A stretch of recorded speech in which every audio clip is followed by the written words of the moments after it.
well. Well, ferry fares are going down in eastern Canada. The federal government has announced it will cut them in half on several routes beginning on the 1st of August. And now BC Premier David Eby is calling on Ottawa to increase the federal subsidy for ferry users here in BC. He says ferry users in the Maritimes get $300 per person in federal support, while in BC it's about $1 per person. For more on this, we have reached BC's Jobs and Economic Development Minister. Ravi Kahlon is with us this morning. Good morning to you, Minister. Good morning, Stephen. Thank you for having me. Thanks for being with us. Can you just put those numbers in context for me? $300 per person in federal support versus $1. Are we talking about what, per year?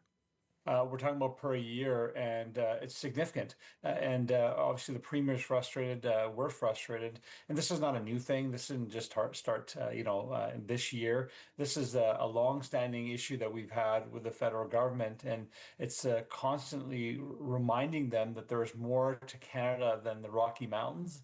And often, what we find is decisions are made on Eastern Canada. In this case, to I believe expand trade, interprovincial trade, create opportunities for the economies out there. Well, that's important here as well. You know, the communities on the islands, and I was born and raised on the island, I can tell you depend on it. That's the highway for them. And that trade of goods is vitally important. So those islands, though, are part of British Columbia. I mean, this is an effort in the larger federal hope of streamlining trade between provinces and making trade easier between provinces. We're talking about interprovincial ferries here on the East Coast. Are we not talking about a case of apples and oranges here? Well, not at all. I mean, the ferries are not owned by the federal government. They're subsidizing provinces to have goods moving between one part of the province to another part of the province to another province totally. So it is not apples and oranges. And this is not only in shipbuilding. We've seen this consistently when it comes to building infrastructure as well. There's a lot of bridges and tunnels that get funded in the East Coast.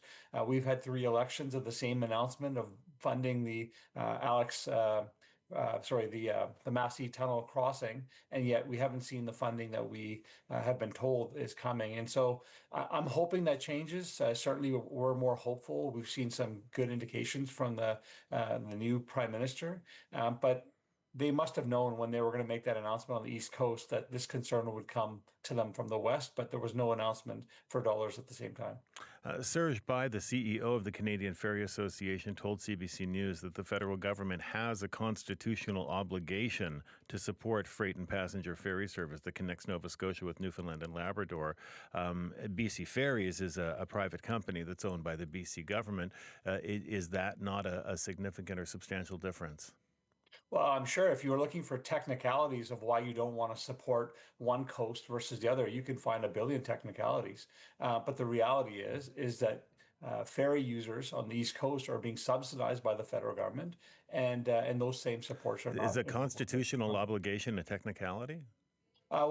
Stephen, we get critiqued from the federal government often about what are happening with the ferries, what kind of investments are happening, and our point is that same dollars should be coming to British Columbia. Now, yeah, we can talk about ferries, we can talk about infrastructure, we can talk about the list goes on. The amount of companies that get investments in East Coast compared to West Coast, the list is quite long, Stephen.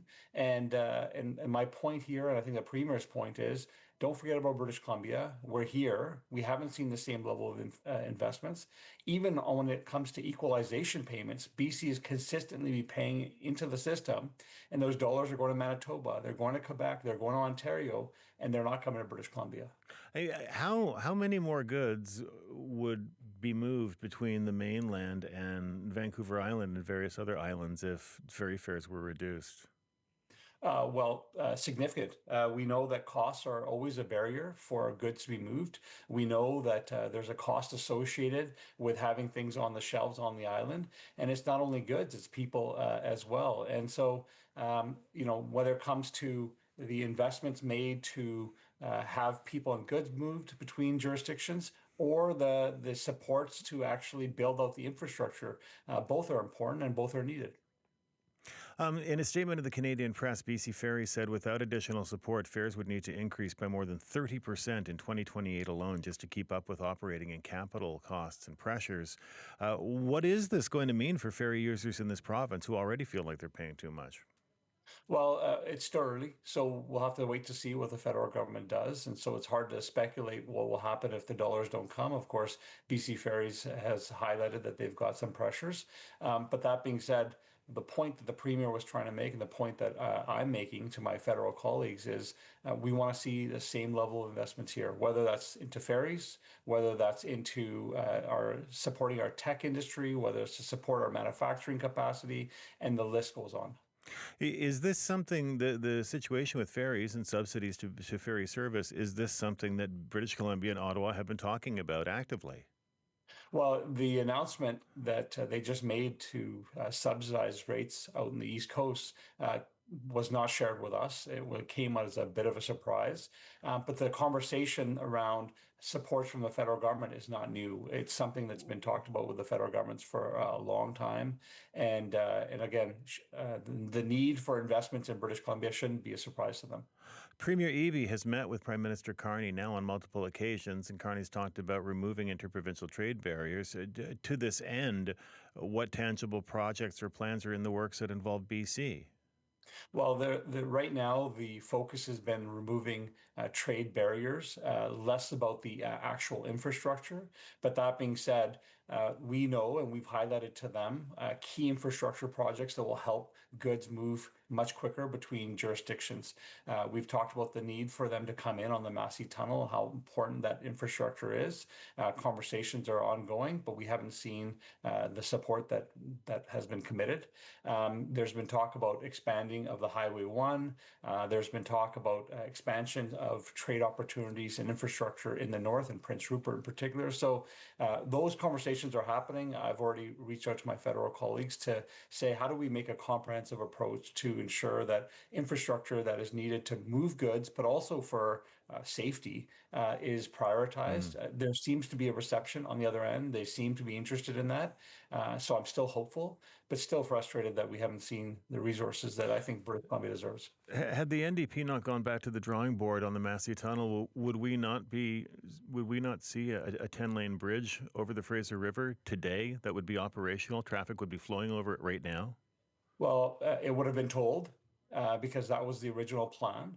And it was not entirely clear if the footings would be able to be built where the location is right now. You've seen the engineering reports highlight that it was a lot of stilt, and they didn't know how far down they would have to dig. Again, that was multiple elections of announcements, but when the engineering reports came back, it showed that the tunnel actually makes more sense and more cost effective, and work is already underway. I want to ask you, Minister, about what's on August 1st. The deadline for a trade deal between Canada and the United States will have arrived. What are you expecting there? Do you expect Canada to be able to reach a deal? We're seeing other countries, Japan, the UK, the European Union, tariffs to the United States being, dropped as low as 15%, 10% in the case of the UK. Still a lot of, other issues. But what are you expecting? Well, the difference between us and those jurisdictions is that we already have a trade agreement that was signed by President Trump when he was in office last. And so, what we're trying to make the case to the U.S. is we had an agreement. We are living up to our end of the agreement, and they should live up to their end of the agreement. Now, the conversations that are happening between the federal government and the Trump administration are ongoing. I'm not hopeful that we're going to find an agreement without some form of tariffs. The European deal that was announced is an indication of what we can expect everywhere. What it appears to me and appears to many people is the Trump administration is using the tariffs as a form of a sales tax on their people to generate revenue to be able to pay for the massive tax cuts that they've just announced. So it appears that some form of tariffs for all jurisdictions around the world will continue to exist well beyond this August 1st date. Minister Kahlon, thank you so much for the time as always. We appreciate it.